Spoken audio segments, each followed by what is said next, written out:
CPR stands for cardiopulmonary resuscitation, but don't worry, you can do it even without knowing how to say it.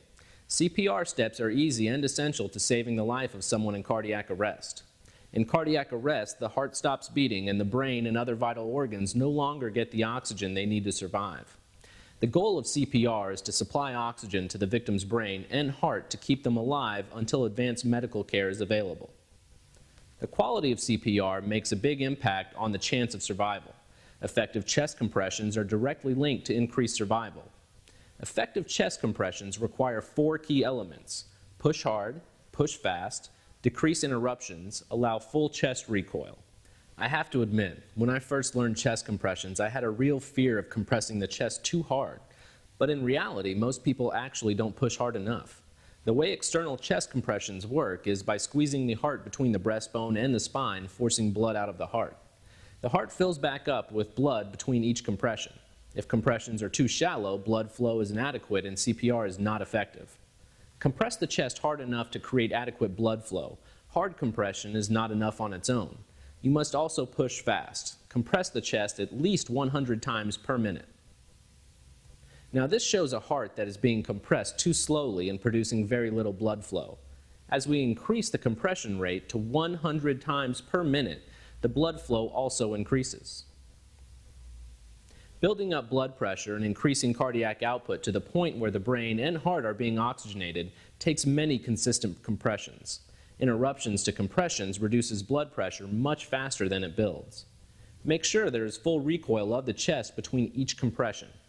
Without full chest expansion, the blood flow produced by the compressions will be reduced, making the CPR less effective.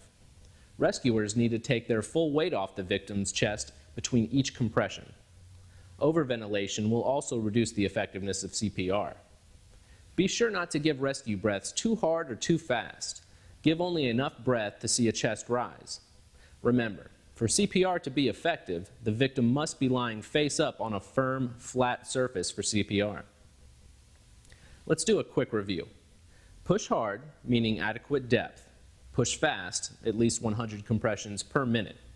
Minimize interruptions to keep the blood flowing and the brain and the heart oxygenated. Allow full chest recoil between each compression.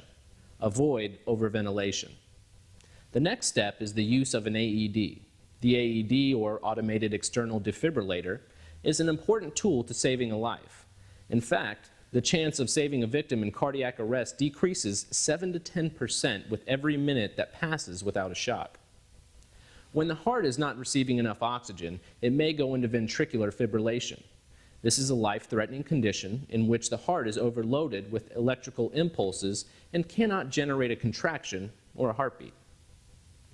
In this state, the heart is not pumping oxygenated blood to the brain and vital organs. The only way to stop ventricular fibrillation is by using a defibrillator.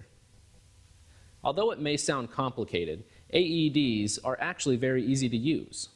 Turn on the AED, follow AED prompts, resume chest compressions immediately after the shock or if no shock advised.